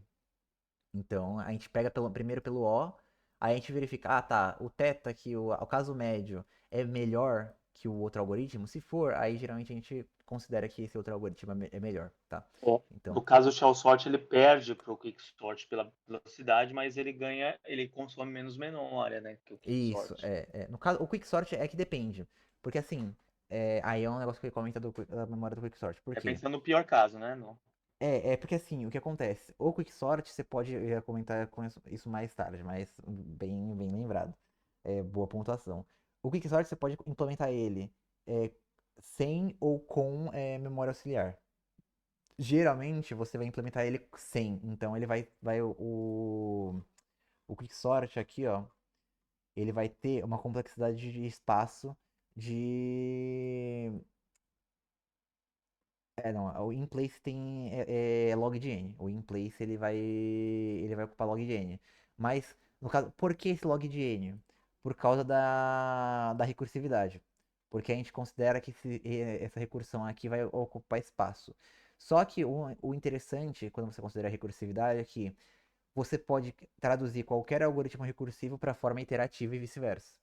Então, no caso, eu posso transformar o Quicksort, geralmente a gente implementa ele de forma recursiva, mas eu posso implementar ele de forma como um laço de repetição também. E aí, esse espaço aqui, ele vai cair para O de 1. Então, ele vai ser constante. Então, tecnicamente, o seu Shell Sort e o Quicksort, você consegue fazer com que a complexidade de espaço deles é, seja igual, tá? Então, vai depender muito do algoritmo, vai depender muito da implementação que você selecionar. É complicado. Mas, em geral, o Quicksort ele é excelente, assim, nesse quesito. Mas é isso, tá? Então, né, notação, complexidade de complexidade de algoritmo em relação ao quanto ele escala. A gente pode falar tanto de complexidade de tempo quanto a complexidade de espaço. A de tempo é o quanto ele escala em tempo, o quão rápido, é, o quão grande o tempo fica em relação à minha entrada. E a de espaço é o quanto de memória eu consumo em relação à entrada. E aí a gente tem essas categorias aqui, né? E tem as notações, né, para o pior, para o caso médio e para o melhor caso. E aí as classificações, né? O odd 1 basicamente é independente do tamanho da sua entrada, o seu algoritmo sempre vai levar X tempo, certo? Então é o tempo que ele leva para executar, ele sempre vai ser igual, independente do tamanho da sua entrada. O log de n, ele basicamente se aplica essa fórmula na sua entrada. Então, tipo assim, Importante, esse log, quando a gente tá falando de complexidade, é com base 2. Geralmente, porque o importante aqui porque na matemática, quando a gente não especifica a base, geralmente a gente tá falando base 10. Mas na computação, quando a gente não especifica a base, a gente geralmente tá falando de log de base 2, tá? Então isso aqui vai ser log de 2 de n. Então, por exemplo, se for um elemento, então é 1. Se for 2, calma, é isso. Se for 2 elementos, é 1. Se for 4 elementos, aí a gente sobe para 2. Se for 8 elementos, sobe para 3. Se for 16 elementos, sobe para 4. Então, assim, quando duplica a entrada, você aumenta em uma operação. Então, é por isso que, por exemplo, o binary search é tão bom. Porque pensa, conforme você pode ir duplicar várias vezes a entrada, mas a operação simplesmente vai aumentar em uma operação. Então, se a gente for considerar, tipo assim, para 2 é 1, para 4 é 2, para 8 é 3, para 16 é 4. A gente pode considerar, tipo, o quadrado, né? Pra gente chegar em 1 milhão, a gente teria que ter 2 elevado, eu não lembro quando que é. Log base 2 de 1 milhão. Se a gente tem 1 milhão de elementos, é 19, aproximadamente 19. Então a gente vai ter mais ou menos 20 operações. 1 milhão de elementos, 20 operações. Se eu escalo isso aqui para 1 bilhão, o negócio não entregou. 1 bilhão, milhão, 10 milhões, 100 milhões, 1 bilhão, 30, aproximadamente 30. Notem que eu escalei em 100 vezes e aumentei em 10 operações. É muito eficiente isso aqui, tipo, é absurdo. Tanto que praticamente não dá pra ver a diferença entre a reta aqui do log de n e da constante, né?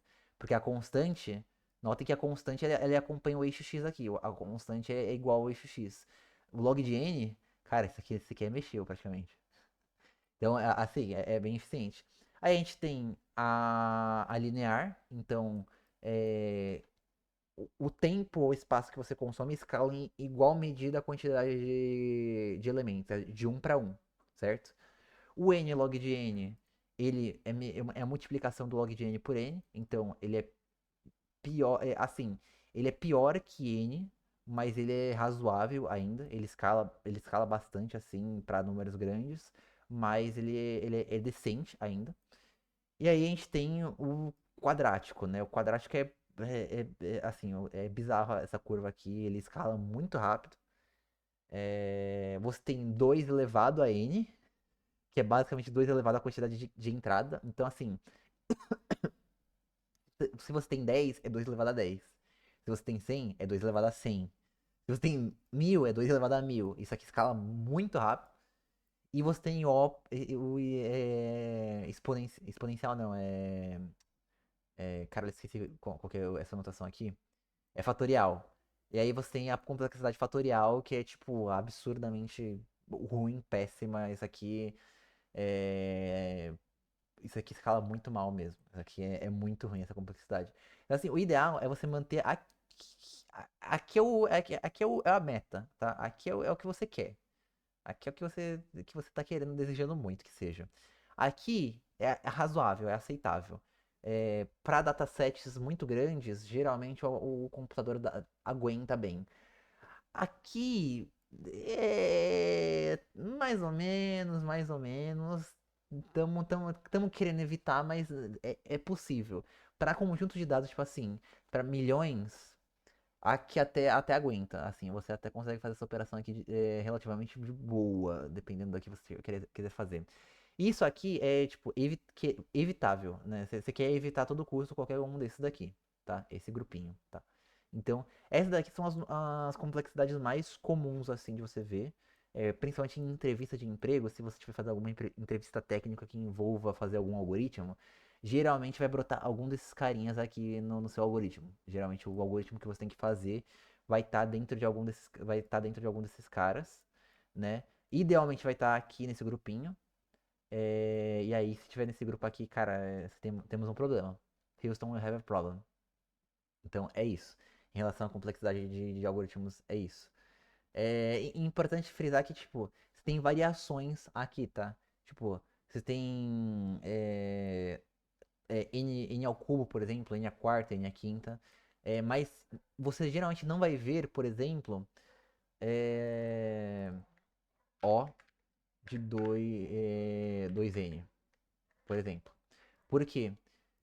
Essa constante aqui, geralmente você não vê. Geralmente você não vê constantes ou, né, por exemplo, se você pegar metade de n, geralmente você não vê isso aqui. Porque isso aqui você vai traduzir para vezes meio ou 2 vezes n. Por quê? Geralmente essas constantes, elas não vão afetar muito. Para conjuntos de dados extremamente grandes, e a gente está falando da casa dos bilhões, de milhões até bilhões e até trilhões, essas constantes aqui não vai fazer cócegas. Tipo, para dados muito grandes, opa, isso aqui e isso aqui vai ser praticamente igual, tá? Vai ser, para fins de comparação, isso aqui vai ser praticamente igual. Então, caralho, que pequenininho. É mais ou menos igual, né? Se a gente for considerar mais ou menos igual. Então, assim, geralmente quando você tem uma constante, você vai remover. Então, é por isso que a gente geralmente não vê constantes aqui nesses caras aqui. A gente vai ver, tipo, quadrático, ao cubo, a quarta, a décima, esse log de n aqui ao quadrado, alguma coisa assim. Porque aí quando você está ao quadrado, aí sim você vai ter algum efeito aí mais impactante aí na sua coisa. Mas em relação a essa complexidade é isso. Em relação à complexidade, deu pra entender tudo? Tá tudo certinho? É um pouco complexo, mas deu para entender.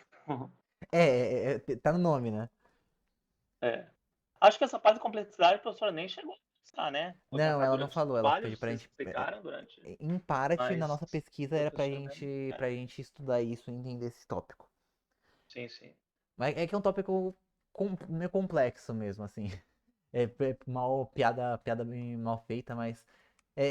Assim, o importante de entender isso aqui é entender que isso aqui diz pra gente o quanto o nosso sistema escala, né? Quanto tempo e espaço escalam. É muito importante entender isso. Quando você está falando de complexidade, é escalar. Como é que escala, né? E também entender o que cada uma dessas medidas aqui significa. Entender mais ou menos aqui o que cada um desses caras significa. O mais importante é o Big O, porque ele dá pra gente o pior caso. Mas é importante entender que se o Big O de dois algoritmos é igual, aí você precisa comparar ou o tempo, o espaço de cada operação, ou esses carinhas aqui. Geralmente você vem primeiro para esses caras aqui. E se for tudo igual, aí você vem para esse cara aqui. Aí você não tem. Mas Mas assim, entender isso, o que cada um desses significa, e entender a implicação de cada um desses caras, né? Mais ou menos ter pelo menos esse gráfico aqui em mente, né? Se você consegue entender esse gráfico aqui, se você consegue, quando em uma entrevista você visualiza esse gráfico aqui, você consegue entender bem, tipo, meu algoritmo cai aqui, então ele tá horrível. Eu tenho que mudar, eu tenho que melhorar. Meu algoritmo cai aqui. Tá, não é ideal, assim, não é o melhor dos casos, não é o melhor dos mundos, mas estamos jogando, né? Estamos bem. Tá aqui, meu Deus, lindo. Estou chorando aqui de tão bom que meu algoritmo é. Então, é isso, tá? Essa que é a ideia. Entender essas três coisas. O que significa complexidade, esses três caras, e o significado desses grupos Entendi. aqui. É o mais Tem importante. alguma conta que se faz para chegar para se identificar? Não, A quantidade de operações com a quantidade de entrada, né? De elementos de entrada. você tem que analisar o algoritmo em si. Cada Você tem que elemento que entra tem tantas operações. Você vai analisar o algoritmo em si, quantas operações o algoritmo em si faz. Aí realmente é tipo assim, é você olhar para o algoritmo e ver, por exemplo, laços de repetição, né? Você conta na mão mesmo, mais ou menos? Quando você faz Oi? isso, quando você identificar? Perdão? Você conta meio que no olho, assim, quantas operações tem, mais ou menos, para Você vai ter identificar? uma ideia mais ou menos do olhômetro. Infelizmente é isso. Tipo, Entendi. dificilmente você vai ser, tipo assim, um bagulho monstruoso de entender. Muitas vezes, tipo assim, você olhar para o algoritmo e entender o que ele tá fazendo, né? Como que ele quebra se ele quebra o problema e como que ele quebra o problema. Por exemplo, vindo para cá, no algoritmo do Bubble Sort, o que ele faz? Ele vai pegar e vai subir o maior elemento para a posição correta a cada iteração. Então, se a gente for ver a complexidade dele de tempo aqui, o pior caso é n ao quadrado. Por quê? Você sobe o primeiro elemento. Na verdade, o que você tem que fazer? Na primeira iteração, você tem que iterar. Deixa eu pegar um. Você tem que iterar n vezes. Na segunda, você tem que iterar n menos 1. Porque nessa primeira você quer colocar o maior na posição dele. Na segunda, você vai colocar o segundo maior na posição dele. Na terceira, você vai colocar o terceiro maior na posição dele. Na quarta, por aí vai. Uhum. Nesse caso aqui, então você vai fazer. Aí seria o produto, né? N vezes n menos 1 vezes n menos 2 e vezes isso aqui, vezes n menos 1, se não me engano é n vezes n menos 1. Ah, não, perdão, n mais 1, tá? Essa que é a ideia. Isso aqui vai ser. Calma, não, isso aqui é fatorial. Calma, Ah, não, tá. É n mais n menos 1. É isso. Perdão. Eu tava fazendo fatorial. N menos 1, tararau. Isso aqui vai dar mais ou menos isso aqui, tá? Se você fizer essa somatória, você consegue reduzir para isso aqui. E aí, o que que é isso aqui? Se você for ver, é igual a n ao quadrado sobre isso, mais n. E aí, você vai poder aproximar isso aqui a n ao quadrado. Tá? Você aproxima isso aqui, isso aqui vai ficar muito próximo de desempenho de n ao quadrado. Porque, tipo, isso aqui vai ser, tipo, n ao quadrado. Cadê meu chapeuzinho? N ao quadrado mais n. E isso aqui vai ser aproximadamente n ao quadrado. Tipo, você vai analisando o comportamento do algoritmo, você chega nisso aqui, nessa equação aqui. Chegando nessa equação, se você for simplificando, você vai chegar que você vai ter, tipo, n ao quadrado mais n. E aí, isso vai cair mais ou menos naquela questão que a gente tem da constante. Quando você tem um número tão grande quanto n ao quadrado, o n aqui vai fazer cócega. Se você pegar, tipo, um número que tem 1 bilhão aqui, tipo, o resultado disso aqui vai ser bizarramente grande. Aí, esse mais 1 bilhão aqui não vai fazer muita diferença. Então, a gente só considera o n ao quadrado. Então, como que a gente chega nesse resultado? Vendo o comportamento do algoritmo. Né? Vendo como que vendo, tipo, ele rodar e quantas operações ele faz para cada passada. Então, é o olhômetro. Infelizmente, é meio que olhômetro. É meio que intuição. Você vai olhar pra cara do algoritmo, você vai ver, ele faz isso, aí na segunda ele faz isso, aí na terceira ele faz isso, e por aí vai. Aí que nem, por exemplo, no binary search, você vê que assim, na primeira iteração ele pega o meio. Ele vai, verificando do lado. E aí, na próxima ele descarta metade já. Então você vê que ele tem, a cada iteração ele descarta metade do rolê inteiro. E aí isso vai caracterizar pra gente o comportamento logarítmico.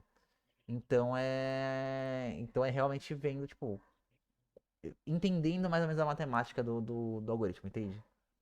Só que, Sim. assim, acho difícil da professora passar alguma coisa, tipo, descubra a complexidade de tal algoritmo, de algoritmo X. Porque primeiro que ela não passou essa matéria, tipo, de complexidade de algoritmos em aula, né? A gente só comentou durante os trabalhos. Então,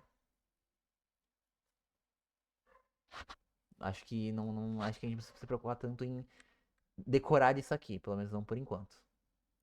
Aham. Para uma entrevista de emprego, justo. Isso aqui é legal de conhecer. Mas para aula eu acho que não é tão vital assim. A operação que ele menciona é cada laço de repetição ou cada operação matemática mesmo que é feita? Geralmente a gente vai considerar a operação como uma iteração do laço. A interação do laço, né? Dentro Tipo, da que nem estrutura da repetição, Cada uma vale uma operação, conta com uma operação. Isso, então, nesse caso aqui, por exemplo, do Bubble Sort, note que tem dois laços alinhados. Veja, olha como os dois laços alinhados, pra gente já dá uma dica, mais ou menos, já entrega um pouco a complexidade. Por quê? Nesse cara aqui a gente itera n, aqui a gente itera n menos 1, cada vez menos 1. Aqui a gente já tem mais uma noção de uma complexidade quadrática, entendeu? Então, batendo o olho no for, vai muito tipo, de experiência, de olhar pro algoritmo Era e for, ver. né? Você vê que aqui tem dois laços fors e eles são baseados no n, né? Que é o tamanho do negócio. Então aqui você já bateria o olho aqui e já falaria, cara, provavelmente daqui bate uma complexidade quadrática, entendeu? E aí, dentro desse segundo for, a gente tem a nossa operação. E aí é isso aqui que a gente vai considerar como operação. Pode ter várias coisas aqui dentro, tá? Poderia ser tipo assim, sei lá, eu faço essa comparação, aí eu troco de lugar, e aí eu faço outra comparação, eu acesso um banco de dados, e não importa. Não importa a operação que você Vale como uma faz só. a cada iteração. O que importa é você pensar em termos de operações que você faz. Porque aí, com a operação, você consegue dizer, uma operação genérica vai levar X tempo, ou consome X bytes de memória. E aí você consegue meio que pensar ali, tá, quão bom ou quão ruim é isso aí, entendeu? Entendi. Mas geralmente a gente não estima a quantidade de tempo e de memória que isso aqui consome, tá? Que o algoritmo consome. A gente geralmente trabalha em termos meio que genéricos, tipo, a complexidade é quadrática, a complexidade é linear. Porque fazer esse cálculo não adianta muita coisa, vai, tipo, depende muito da plataforma em que o seu código está rodando, né? De hardware, de software, linguagem, esse tipo de coisa, vai variar muito. Então, Entendi.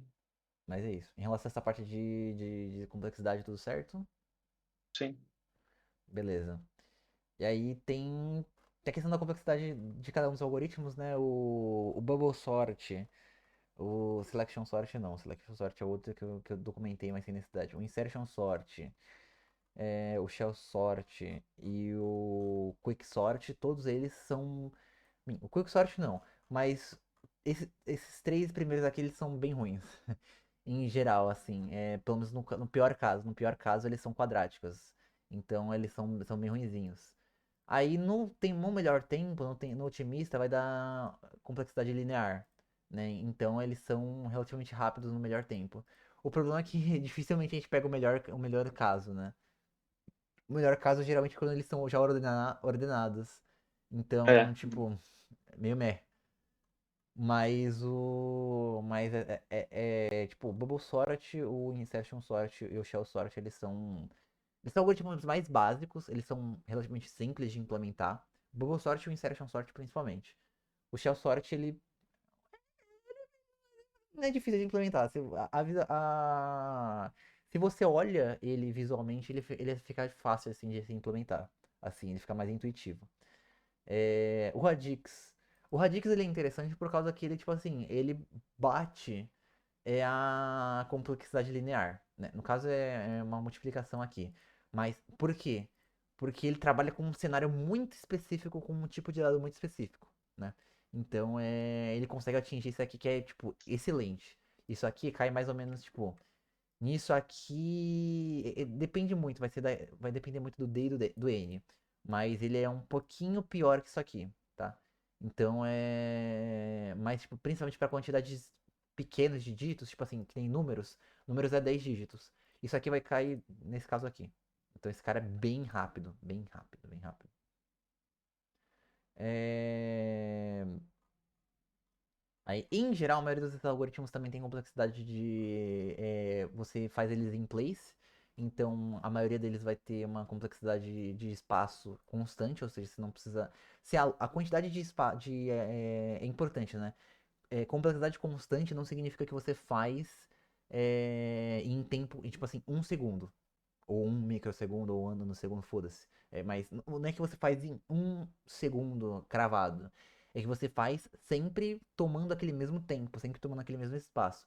Então pode ser que você tome, tipo assim, um espaço de, sei lá, 20 bytes.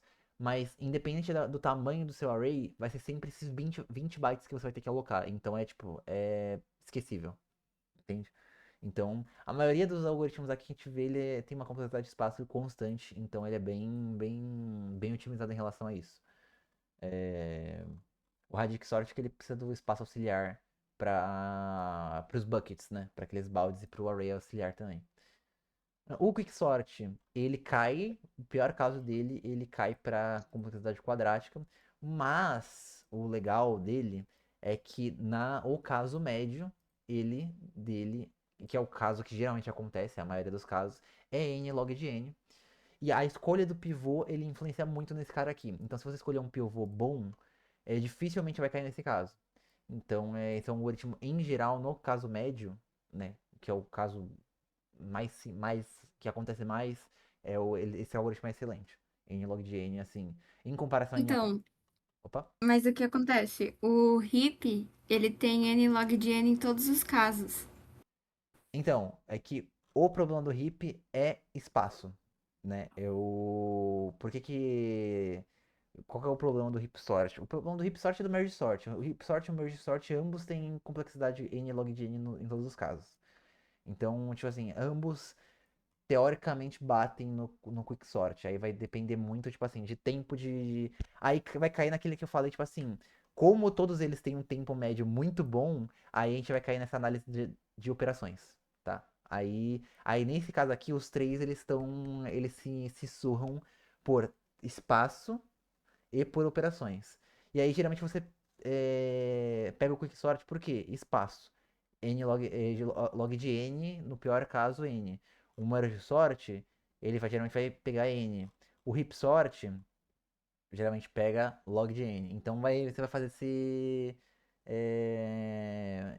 essa coisa. Na verdade, minto, ele é constante. Ele é constante para a recursão. Só que aí vai de uma análise, tipo assim, que nem Quicksort. Ele tem essa log de n entre aspas, porque todos esses caras aqui, esses três, o problema desses três aqui é a recursão. É a recursão e você criar, tipo, pequenos arrays que são slices do seu array maior. Só que, primeiro, qualquer algoritmo recursivo dá pra você reescrever ele com laço de repetição. É matematicamente comprovado. Tem, tipo, literalmente todo um ramo da ciência todo um estudo que comprova que algoritmos recursivos podem virar iterativos e vice-versa. Então, assim, em relação à recursão, meio que não é uma preocupação, mais ou menos. Segundo, esses algoritmos você não necessariamente precisa alocar esses arrays extras. Se você trabalhar com ponteiros de memória, não necessariamente ponteiros, mas tipo assim, se você trabalhar com índices, né, com o valor do índice, você consegue fazer esse processo. Tá? Você consegue fazer sem ficar alocando muito espaço extra. Então, é aquele negócio. Não é tão caro assim. A diferença deles vai ser muito situacional, vai depender de uma análise muito fina. Mas, Entendi. mas Então, vai ter que analisar se a prioridade, por exemplo, é o tempo ou o o espaço. E espaço, aí isso. ver. Mas aí sempre vai ser o espaço a prioridade? Hoje em dia, Não pode ser. geralmente a gente prioriza tempo. Geralmente a gente quer dar tempo de resposta mais rápido para o usuário. É, Então, em- mas aí se um ocupa mais espaço, mas ele tem um tempo mais rápido, ele pode ser o escolhido, então. geralmente a gente faz essa escolha. Por quê? É, hoje em dia, velocidade, hoje em dia, memória é muito mais barato. Tipo, quer dizer, é meio de complicado falar isso hoje, né? Porque hoje, nem tanto, né? Hoje a memória tá. Mas assim, considerando, tipo assim, sei lá, há 30 anos atrás, que, cara, alguns kilobytes de memória custavam milhares de dólares, tá mais barato. Estamos voltando pra essa época, talvez. Mas enfim. O. Também tem o cloud, né? Tem Hoje o. em dia. Hoje a gente tem a cloud e tudo mais, e a memória se tornou relativamente barata. Então, assim, geralmente a gente se dá o luxo de gastar um pouquinho mais de memória para resolver as coisas mais rápidas. É isso. Só um momentinho. Tá. Em relação. Estávamos em complexidade, né? Dos algoritmos. Sim, sim. Mas então, em relação à complexidade, eu não vou falar de cada um, porque, tipo, não cabe, ninguém vai decorar também isso, então. Mas em relação à complexidade, eu acho que é isso. Bacana. Beleza? Deu Alguma pra entender, sim, Pô, a perfeito, ideia. perfeito. Alguma dúvida ainda em relação a essas partes de estrutura de dados? Ou. Acho que não, acho que estrutura de dados é isso, basicamente, né? As aulas que você já fez lá, que você disponibilizou no YouTube, e essa última parte que ficou faltando, né? Do algoritmo de ordenação. É, sim. Tá bom, beleza. Maria, alguma. Ficou tudo claro? Obrigada, viu, Luigi? Beleza, perfeito. Bom, eu vou. Estou encerrando o vídeo, calma lá.